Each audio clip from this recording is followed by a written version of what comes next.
На сайте New York Times вышла статья под заголовком «Каким образом Китай превратил целый город в тюрьму», в которой речь идет о Кашгаре. Корреспонденты сообщили, что несколько раз посещали Кашгар и что за каждым из них велась слежка. Каждые 100 метров стоят пропускные пункты, в которых дежурят вооруженные полицейские.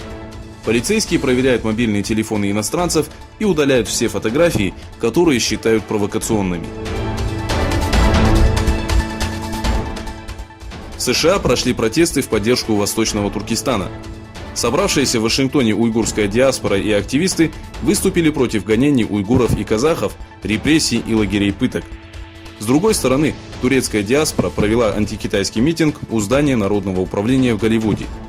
Также уйгуры, проживающие в Республике Казахстан, провели вечер, посвященный памяти павших в барынских событиях и лагерях политического перевоспитания, который прошел в Алма-Аты.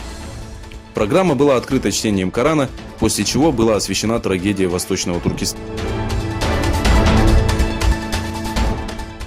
В городе Катиф Саудовской Аравии произошел теракт, целью которого стал блокпост Абу-Хадрия.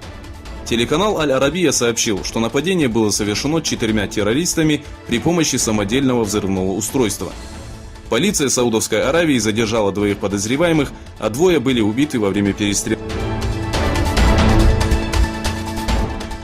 Африканский военный штаб США сообщил, что из-за критической ситуации в Ливии, находящиеся в стране американские силы были временно выведены. 4 апреля лидер вооруженных сил на востоке Ливии, генерал Хафтер, выступил с обращением, в котором заявил, что отдал приказ для наступления на Триполи.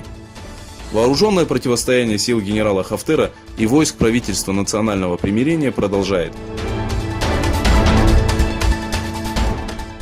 Во время выступления президента США на Конгрессе национальной коалиции евреев и республиканцев, которая прошла в Лас-Вегасе, против Трампа выступила группа молодых людей, являющихся членами общественной организации «Еврейская молодежь США».